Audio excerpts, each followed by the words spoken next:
les amis, on se retrouve une dernière fois au jardin. Nous sommes le 15 novembre et si les fleurs aiment l'eau, ce n'est pas le cas des tomates et du jardin. Voyons plutôt.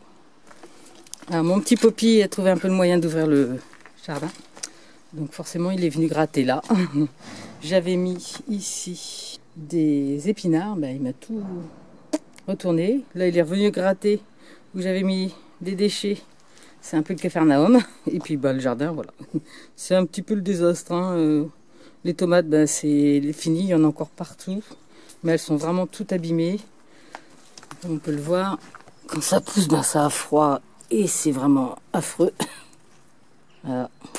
Il n'y a plus rien. Même celles qui mûrissent pas, bah, elles pourrissent.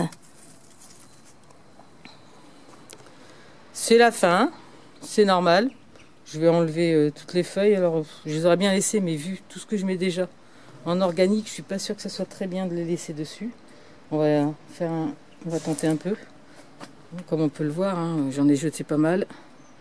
Alors, ce qui est rigolo, c'est que dans ce coin, j'ai remis toujours mes épluchures de pommes de terre comme là. Et bien, à chaque fois, regardez. J'ai des pousses de pommes de terre. Est-ce que ça va donner quelque chose? Le 15 novembre, je suis pas sûre. Mais bon, c'est pas grave, je remets toujours dedans. Le butternut, il n'est pas encore gelé. Il faisait encore il n'y a pas longtemps des fleurs. Mais ça ne fera bien sûr plus rien. Les choux sur les 4. On voit que ça commence à bien paumer. Alors il y a celui-ci par contre, lui, qui n'arrive pas à faire quoi que ce soit. C'est pas mal, hein? Ça aura été une belle récolte et une belle expérience cette année.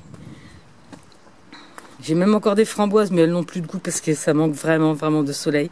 Et puis ben il y a trop d'eau. La permaculture, j'aime pas trop l'eau en fait compte.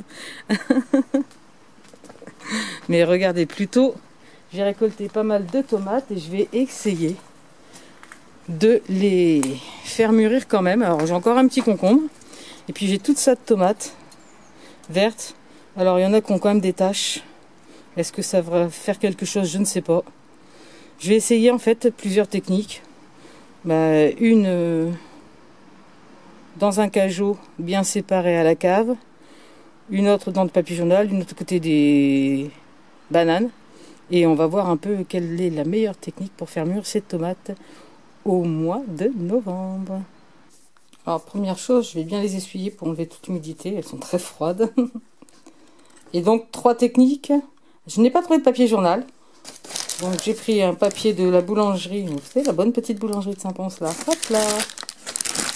C'est un super fin. Et je vais mettre dedans pour voir si ça mûrit là-dedans. Premier test.